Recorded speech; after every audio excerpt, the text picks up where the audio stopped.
Hello friends, இன்னைக்கு ரொம்பவே ஒரு ஹெல்தியான வெயிட் லாஸ் ரெசிபி தான் பார்க்க போகிறோம். இன்னைக்கு ராகி மாவில் நல்ல பர்ஃபெக்டாக நல்ல சாஃப்டாக ஸ்பாஞ்சியான ஒரு இட்லி தான் செய்ய போகிறோம். இந்த இட்லிக்கு நல்ல ஒரு காரசாரமாக புளிப்பாக ஒரு சட்னி.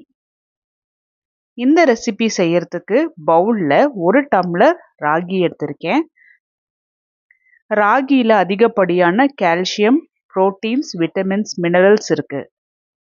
சில லேடிஸ் டெலிவரிக்கு அப்புறம் அனிமிக்கா இருக்கும் இல்லையா, அவங்களுக்குமே ராகி ஒரு வரப்பிரசாதம் மாதிரி.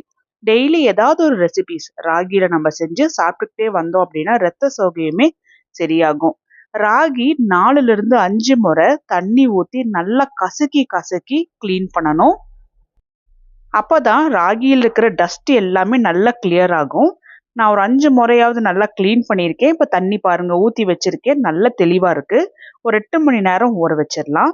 அதே டம்ளர்ல 1/4 டம்ளர் நான் உடைச்ச கருப்புளுந்து எடுத்திருக்கேன்.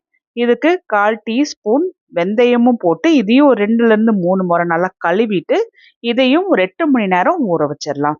உருட்டு உளுத்தம் பருப்புனா ஒரு 1 மணி நேரம் ஊற வச்சாவே போதும். 8 மணி நேரத்துக்கு அப்புறம் ராகி உளுந்து ரெண்டுமே நல்லா ஊறி வந்திருக்கு. இது ரெண்டத்தையுமே தண்ணியில இருந்து வடிச்சு எடுத்து ஒரே மிக்ஸி ஜார்ல ஒட்டுக்காவே போட்டு நம்ம அரைச்சி எடுத்துடலாம். அரைக்கும் போது தேவையான அளவுக்கு தண்ணி சேர்த்தி நல்லா நைஸா அரைச்சி எடுத்துட்டு வந்துடலாம்.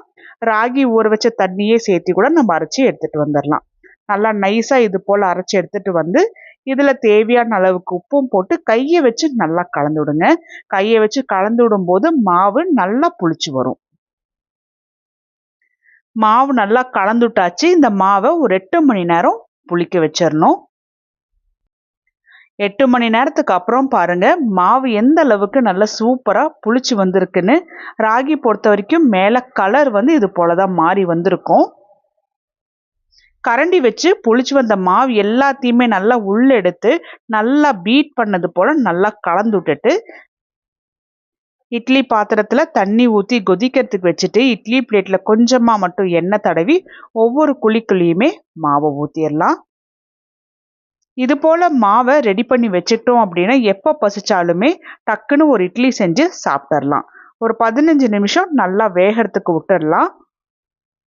சட்னிக்கு மிக்ஸி ஜார்ல சின்ன சின்னதா கட் பண்ணின 3 பெரிய வெங்காயம், 5 தக்காளி, காரம் தேவையான அளவுக்கு வரமிளகா, நான் ஒரு 5 வரமிளகா போட்டிருக்கேன். சின்ன துண்டு புளி, தேவையான அளவுக்கு கல்லுப்பு, தண்ணி சேர்த்தாம நல்லா நைஸா அரைச்சி எடுத்துட்டு வந்துடலாம்.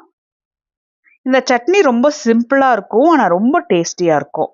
கடாயில 3 டேபிள் ஸ்பூன் எண்ணெய் ஊற்றிக்கலாம். எண்ணெய் டயட்டுன்னு சொல்லிட்டு நிறைய எண்ணெய் ஊற்றுறேன்னு பார்க்காதீங்க. இது ஃபேமிலி மெம்பர்ஸ் எல்லாருக்குமே தான், எனக்கு மட்டும் கிடையாது.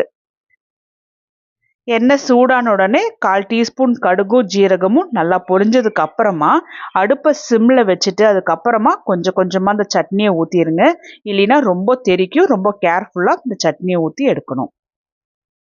இந்த ஸ்டேஜில் மீடியம் டு ஹை ஃப்ளேமில் வச்சு கரண்டி வச்சு நல்லா கலந்துட்டுட்டு